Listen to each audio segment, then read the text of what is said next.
What's going on, guys? I'm here to start my new series on Forza Horizon 5 trial events and how I can help you compete. For those of you that have watched my Forza Horizon 4 trial videos over the last couple of years, is going to be the same concept, only the title is going to be a little different. In the past, I've always recommended what I believe to be the best car for the trial event to help you complete it. For Horizon 5, it's a lot different. I feel like there's a lot more parity involved. Like, so many cars can be, so equal with so many different upgrades you can make. They added more parts and more ways to just have everything optimized. So it's going to be kind of a working title. I might end up changing it. Right now it's just going to be called How to Compete, and I'm going to show you what I used to complete the trial event. This week, for the first official trial event for Forza Horizon 5, we have Making a Splash. It is a cross-country event for pickups and 4x4s tuned to B spec. Now right away, the vehicle I decided to go with is the 1975 Ford Bronco, and my tuning setup I made for it, it is called B700 Off-Road. I will show that along with the share code on the screen right now. Now this vehicle brings over a lot of the same handling characteristics from Horizon 4. However, I think it is overall a better B700 vehicle in this game than it was in 4. Obviously this thing lacks in the top speed, but it is good in every other aspect pretty much. Handling is pretty solid, really good acceleration, really good launch, really good braking for a B700 4x4, and off-road rating, which is one they've added for this game, is also pretty solid. There are a couple certain sections where this thing can have a harsh rebound if you don't really know how to have the right driving line going through that specific part. But overall, once you get everything, get all the driving lines and stuff, once you get used to how you should be attacking a certain part of the track, this car, or this truck I should say, is a very good option to use. I think it handles really well, it maneuvers really well. You don't really have to wrestle it around too much for it to turn. It's plenty fast enough. Like I said, top speed wise, it might be a little shaky in like the higher speed sections. There are a couple, but overall, I think this is a very good choice for this event, especially if you guys fall behind and come into a tiebreaker for race 3, the circuit race. This thing obliterates just about everything in the circuit race. You can, however, win if your team wins the first 2 events. You can win the championship that way. You don't have to do the third like you had to do in Horizon 4. I know even if you won the first 2, they still made you do the third race just for the heck of it. In this game, you don't have to do that. You can win on the first 2. I wanted to include a video where all 3 races were used, because originally I won this event in the first 2 races, and I was like, you know what, I want to try to end up doing it until I get all 3 races able to be ran and be recorded, just to give you kind of an idea of what to expect and how this vehicle handles. The AI in this game is really good, I think, compared to 4. They're not nearly as annoying as 4. They don't really swerve back and forth and come to a complete stop like they did in 4. As far as I can tell, there's none of that magnetic force field junk to deal with either. But I think overall, the AI is a lot better, especially if you're playing solo. Like, unbeatable in this game on solo events is pretty challenging compared to 4. 4 unbeatable is not really difficult at all. On this game, the AI is pretty good. As far as the trial events, like, the AI is still unbeatable, but they're not nearly as good, I don't think, as they are in solo play. You will see there's probably one guy that's going to get out and be really hard to pass and be pretty good, and the rest of the AI team is going to be kind of meh. But if you can get by that first guy, it's hard for him to pass you back. That's one thing about the AI in the Horizon series.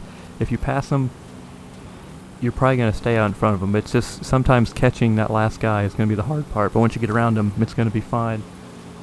There's going to be a lot of different options here. I can't even tell you what other people are going to use. A lot of people are going to use the new 2021 Bronco, because that's one of the first cars they give you, so a lot of people are just going to use it. I'm not sure if there's rental cars in this game or what they are.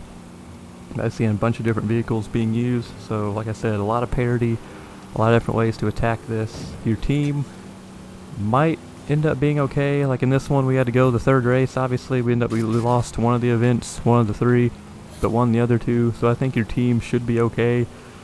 It's really going to come down to what you want to pick, what kind of vehicle you want, what you're going to be geared towards, whether that's acceleration, whether that's handling, whether that's top speed, whatever. I'm just telling you how I attacked it and what worked for me. The 75 Bronco for me is the way to go. It's my favorite. Probably it's just because I was so comfortable with it in 4, I wanted to carry that over to 5, and I'm still pretty comfortable with it. I haven't tried every off-road pickup 4x4 whatever in this game yet, but of the ones I have used, this one is my favorite. So hopefully you can get this done. Get that mini JCW X-Ray vehicle, which is pretty cool. It's a pretty decent vehicle in past games as well, so it's a pretty good prize right off the bat. Let me know down in the comments what vehicle you decided to go with, how your teammates were, if you got the events done, and how overall you are feeling about this game early on. You know, this game, it's a little different than 4. There's a lot more added to it. I was wondering why my video's going up late. Usually I like to do trial events right away, but I didn't get the game early. I got it the day it came out officially, and they make you complete a lot before you actually unlock the trial. You got to get through all the adventure stuff, and then you got to get invited into the Hall of Fame. So it was kind of a grind to be able to get into the trial events unless you have somebody invite you that's already eligible. But I didn't want to do that. I wanted to do it all by myself. I don't like really playing with teams.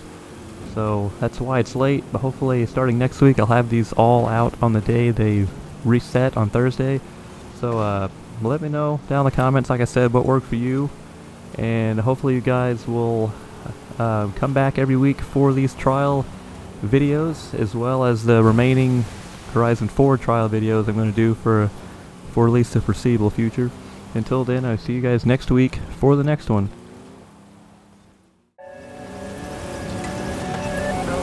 Living, as it were, on many, many levels of the river.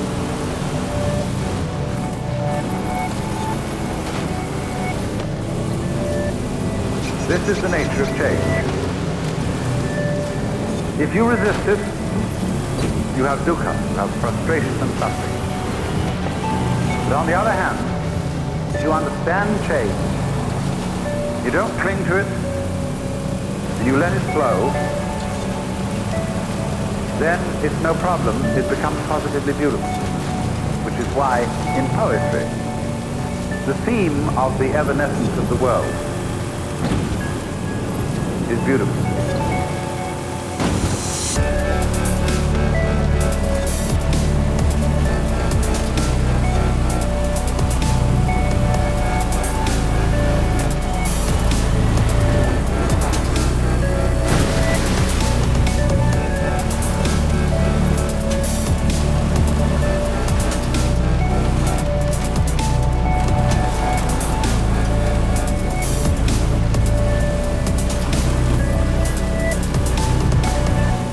It's always the image of change that really makes the poet.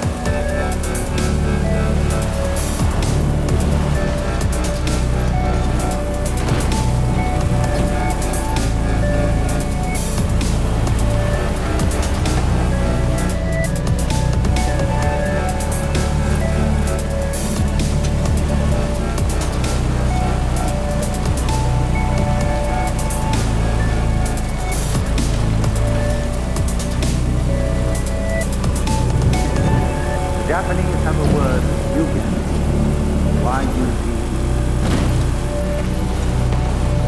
which has no English equivalent whatsoever. Yugen is in a way digging change. It's described poetically. You have the feeling of yugen when you see out in distant water some ship hidden behind a far-off island. You have the feeling of yugen when you watch wild geese suddenly seen and then lost in the clouds.